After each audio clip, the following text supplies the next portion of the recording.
Why pros are quitting Master Duel? Let's watch. Hey, what's up guys? Welcome back to the channel. Today we're going to be talking about a tweet that I saw from Ryan-san, aka Ryan Yu. You can follow him on X at CarmanoRye. And Let's see the tweet. They say you should be grateful for new experiences. Thank you to Cooltoon for making me want to quit Master Duel for the first time. Is Cooltoon really that bad? In Master Duel? I don't think so. Maybe I'm biased because the decks that I play are not that bad against Cooltoon. But honestly, I haven't had any issues with Cooltoon to the point that it seems annoying. Like, to me, there are a lot of decks that feel more annoying than this. Maybe because I'm just, I don't know. Or maybe people are not trying it. When Cooltoon came out, I instantly tried to build it and play it and learn it. I don't know if like, but this is a pro. I don't know this guy, right? But this is a pro, so I guess they know what they are talking about. Maybe I'm just dumb. it said, "Thank you to Cooltoon for making me want to quit Master Duel for the first time, and honestly, I get it completely." Today we're going to be talking about why Cooltoon is one of the most miserable decks to play against in recent memory, and I'm going to be breaking out exactly what makes it so unfun, because I don't think it's just like a deck is strong kind of conversation. There's something simply awful about this one in particular, so let's kind of jump right into it, right? So Really? I'm really surprised, right? I was watching Josh Smith, and he talks about all the time about Cooltoon feels fun and not toxic at all. So it's all an opinion. Yeah, to me, like really, like Cooltoon doesn't seem like. I mean, it's obviously really good, right? But and fun? I don't think so. I don't think so. Like it to me, like I love it every time that I play against a Cooltoon player. Like because when I see someone and they are playing something like Man, they are playing I don't know, like Orcus. They are playing Mitsurui with something. They are like that's not fun, right? I don't know. I feel like Cooltoon is interactive, and that's what is fun for me. I don't know what people consider fun in this game. So the first thing is the deck doesn't really feel fair at all. Doesn't feel fair. Okay. Let's talk about what it feels like to play against Cooltoon, right? And I think that tweet kind of like talks about it already or hinted at it.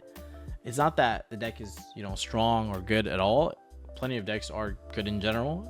It's just that when you play against it, it feels like you almost have like no agency of sorts. No agency. Interesting. Cooltoon gets hand knowledge, sees you're on striker, summons Rose Wave and negates protecting it. That hasn't happened to me, I guess. Maybe I'm just lucky. Maybe I just got lucky. It's the same shit that Draco Tail that you have to ask permission. What?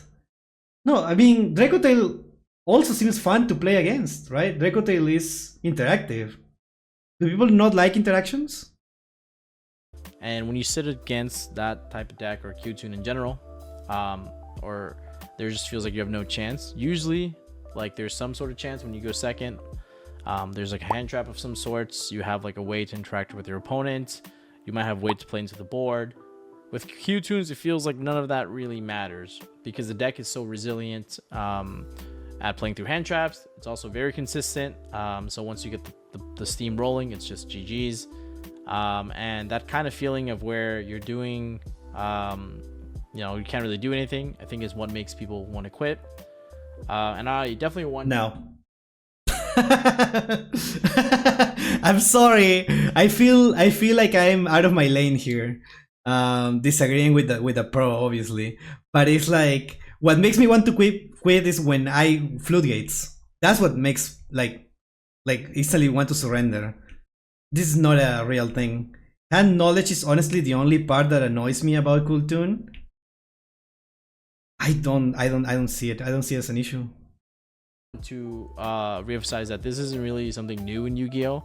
Every format definitely has like their problem child, their problem deck per se, but I think Cooltoon has reached a point in game design where it's not just strong, it's demoralizing.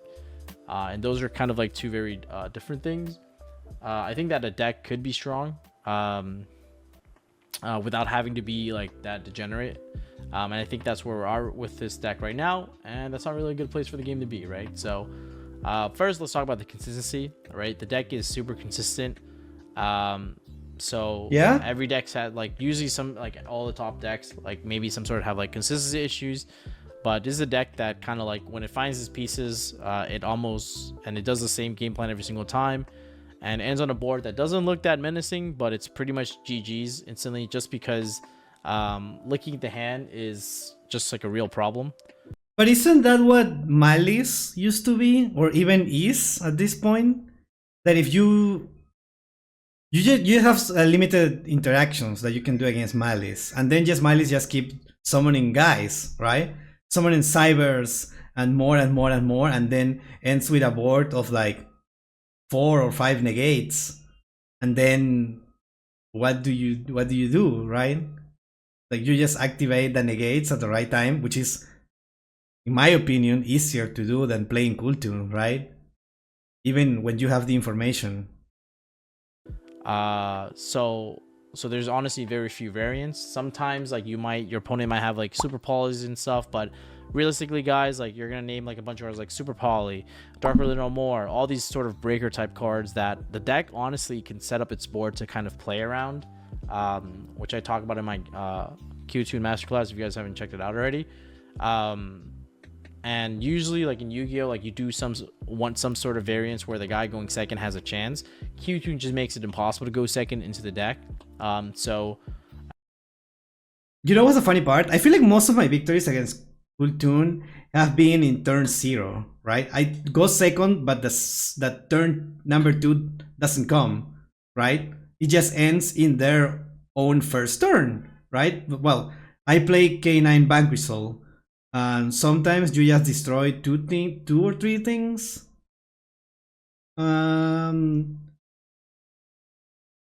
Yeah, I don't know.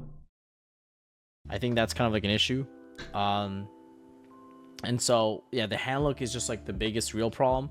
I think like the most broken part of the whole deck, where I feel like a lot of people, I think like if the Q-Tune Rotary just removes the effect like the hand, but if you get the effect to add, I think that makes the game a lot more meaningful.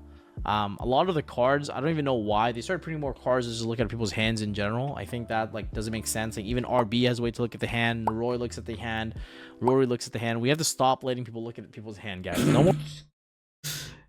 I don't know. Malice engine was strong, but non-engine it was backed by that made it crazier.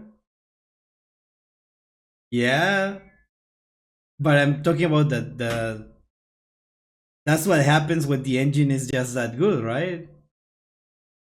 To be honest, I feel like the Kultun Mirror, it's actually better to go second most of the time. Yeah, I interesting. I actually don't know about that one, but yeah, it could be. More peeping under the hood, all right?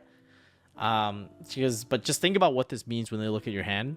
If they're even semi-competent, they know every card you have before you even get to play, all the hand traps you're holding, all the outs to their board and how they should be playing and navigating around it. While you might argue that is a difficult thing to learn, right? You know, there's gonna be multiple guys, multiple videos. Like there's, after a while, like people will get accustomed, they will get better, and they'll know exactly what to do to play around all the cards you have. So while it is like, you know, there is some sort of skill you can argue in like setting up the perfect board or setting up the perfect things to do against your opponent's hand, I think that like it almost makes the game feel kind of like solitaire. You just kind of go first. That's solitaire. That's the same with Dracotail Mirror and Lunalight Mirror. It's better to go second in this. Really interesting.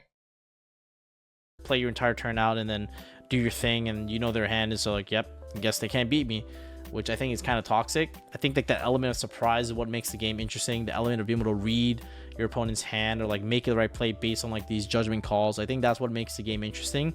So being unable to do that and having that hidden information is like, you know, just yeah, I think it's a core piece of Yu-Gi-Oh, like having like, you know, trying to figure out knowledge, trying to figure out what your opponent can have. I think that's a key integral part of Yu-Gi-Oh. And so like the hand, your sets, all that stuff, your top decks are supposed to be a secret in my opinion, and the moment that gets taken away, I feel like the dynamic of the game kind of shifts. All right, I understand that. That makes sense actually. I can agree with that.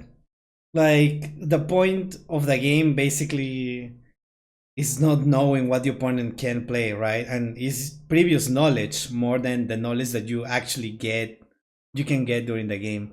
So I can see that why that will be like a card, a type of card that people won't enjoy, right? I guess so. I guess that makes sense. So yeah, I think the deck could definitely be more balanced. I think it's actually pretty well designed without the effects to stack top decks, without the effects to look at the hand. So yeah, I think that one change alone would actually make the deck a lot more playable to play against, because they can't just perfectly interact with you, because the deck is actually so cool, like no pun intended. Like the deck is so cool because it doesn't actually just put up a bunch of negates and just call it a day. It's a very interactive deck. That's what I'm saying, right? That's why it's so cool. It's so it's fun to play against because it's interactive. That's what I like. Literally, like, I think that if there's an E-ban tomorrow and they literally remove the looking at hand effect, it is actually so sick, because I feel like the deck is so interactive. It rewards really good technical play. It's like everything about it is so sick. It's just the fact that it looks at the hand, right? And there's also the hand trap issue, which is a whole nother conversation. What do we do then? Do we just ban Rotary? Is that it? We ban Rotary and the game is fixed? I don't think that's an option anymore. What, do we limit Rotary? It's like everything is so searchable in that deck. It's so consistent. Which is fine. Don't, like, you know, if the deck is good to hand traps, like, that's fine. Obviously it sucks, but that is still an issue. Like, you know, hand traps are supposed to be some sort of equalizer. They're supposed to give the going second player a chance against strong, you know, combo decks. And against most of the decks, hand traps are pretty decent. Against Q-Tune, it feels like you're barely slowing them down. Like, you're throwing 3-4 hand traps raw. Like, you're on one card, they put up half a board and you lose. And now you can understand why it's kind of frustrating, because it's not that the deck just plays through hand traps. It's like the deck also knows which hand traps you have, so you're forced to slam hand traps at the first thing your opponent does. Interesting. Or else they look at your hand, which is also like the fact that it dictates how you're supposed to use your hand traps instead of, like, you know, timing it at the best spot, is that there's no best spot. No, exactly. That's why you have to ash the first thing. You ash the first thing and just hope for the best, right? That's what that's what makes the difference. You ash the first thing. That's it. The best spot is to use it as early as possible and hope for the best, literally. That's exactly what I said. That's so funny. That is insane to me, right?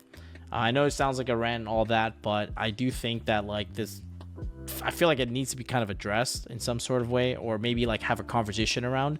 I mean, let me know what you guys think. Like, do you think it's toxic, or is it just me? Maybe I'm just tripping, you know? I understand the points. The points are valid. But I prefer this 1,000 times over Malice. 100%. So, but yeah, like, you know, the deck can play through multiple hand traps because every tuner becomes an extender, which is absurd. And when you effect negation it doesn't really work because it's like a condition to be able to use stuff from hand as materials. Don't know why that's a thing. But yeah, like, but whenever you use these hand traps, like, you're down card advantage and stuff, so it becomes really hard. Also, there's like a mental component to this, right? Like, if you think about a YCS, if you Q into this deck and lose the roll to it twice, you might just be X2 immediately, and that's like another thing. In Master Duel, like, everyone's playing Q-Tune right now, so like it's like back to back to back. You're just like back to back mention. Back to back mention. Was that also pun? I think he didn't even realize. Playing these like crazy amount of games, and it's like can be very frustrating. There's definitely room for outplay here and there, but I think it won't take long before the entire play base gets like a lot better with his deck, which is like I'm definitely like, in terms of outplay, like, I'm definitely outplaying winning games I'm not supposed to right now. But if the deck is around for like another month or so, but it doesn't take a genius to play this deck at a really strong level, right? So wow. Pep, the deck is very interactive, so much so that letting them know what you have in hand, manipulate your draw for turn, and banish an extra deck pieces is just ridiculous. Yeah? Yeah? Yeah, at least they have to think for it, right? At least they have to think. By the way, this guy also have the same Yugituber background. geek collection on the in the corner, plus one giant card, three this time. Same camera angle, close to the wall, and at least there is no window on the wall. This is a window. This is a window, right? This is not a window? On the other wall. Oh, okay. Huh. Yeah, I get what you mean. Oh, yeah, it's definitely just tough. I think like one of the best things about Yu-Gi-Oh is like when you think back, like, okay, could I have done anything differently? There is a window in almost every Yugituber. God forbid a streamer has a window in their room. Usually there's, you know, a misplay you did or something you could have done to like, you know, perform better. But usually when you play against Q2 and it's like, dude, like I just didn't draw enough hand traps. I didn't draw 4 hand traps, guys. I guess I'll lose. My opponent opened rotary Q. Isn't that how the game works? Sometimes you just don't draw the card, so you lose. That's the game. Am I crazy? Sometimes you just don't draw the right cards, then you lose. That's the game. Oh my god, I don't know. Hello, Moxie. Welcome.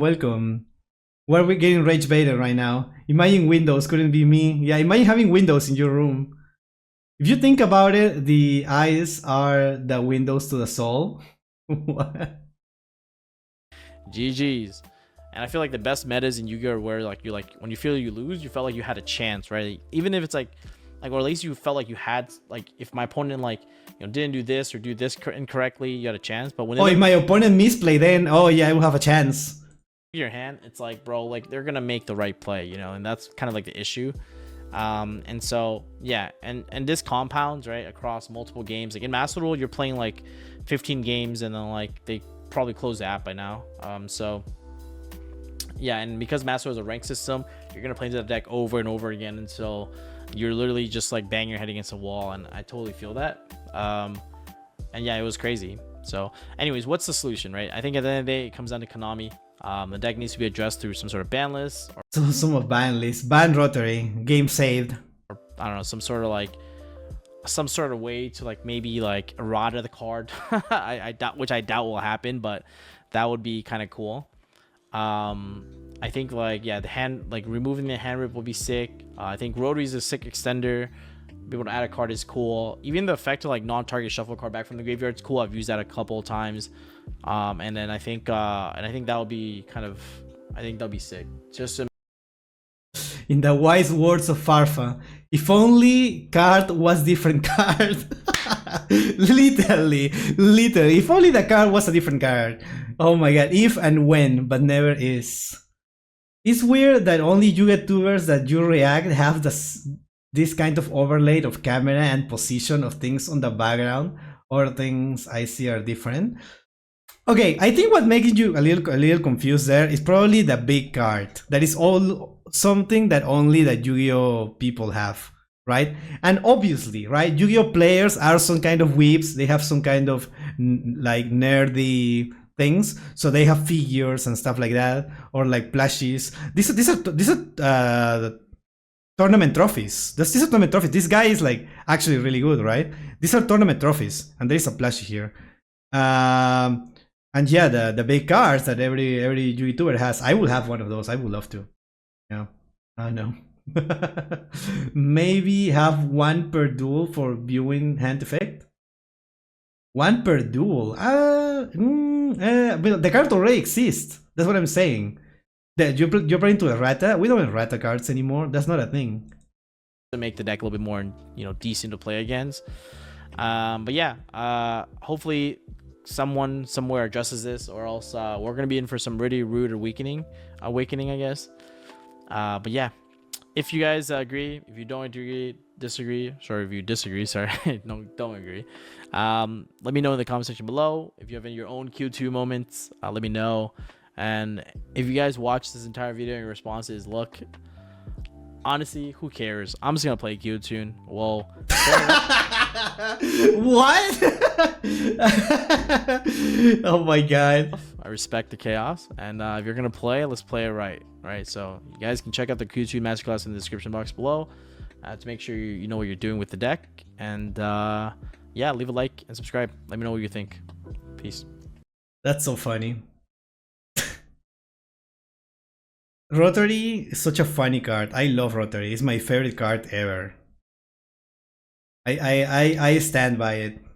Rotary is such a good card design. I want more cards like Rotary. Every archetype should have, first of all, a turn 0 a turn 0 hand trap, and also a card that lets you see your opponent's hand. Yes. Okay, an example. Nib isn't played often because decks don't lose as much as it now. Kultun sees the Nib in your hand. Is the only way you have to do anything after checking your hand on top deck. Nib. But there are decks that just don't care about Nibiru. They just like in K9, for example, you can just negate it with stuff. Also, most decks have the negate before. They have an Omni negate before, right? And like Yami just can build a board back after Nibiru. It doesn't matter. Nibiru is not a real card because of how strong the decks are now. It's not a cool tune thing. Like most decks don't care about Nibiru. I mean, he's literally a Yugituber. What did you expect him to do? Quit? Yeah, obviously, right? But like, what does the title literally say? What does the title literally say? Why pros are quitting Master Duel?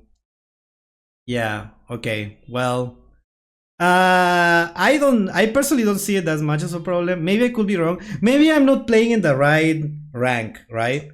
Because I've been playing in Master 3, which is not obviously as good as the pros by a long shot.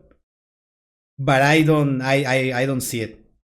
If we're talking about toxicity, it's really strong, sure, whatever. It could be really strong, right? It could be the best deck even.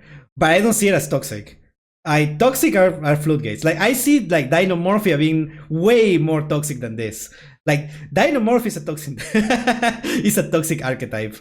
I don't mind Dinomorphia, I guess. But like I don't see it as toxic. Toxic is not the word that I would use. So yeah. I got clickbaited, I guess. Let me know what you think, chat. Let me know what you think. Because I'm really curious. Am I the weird one here?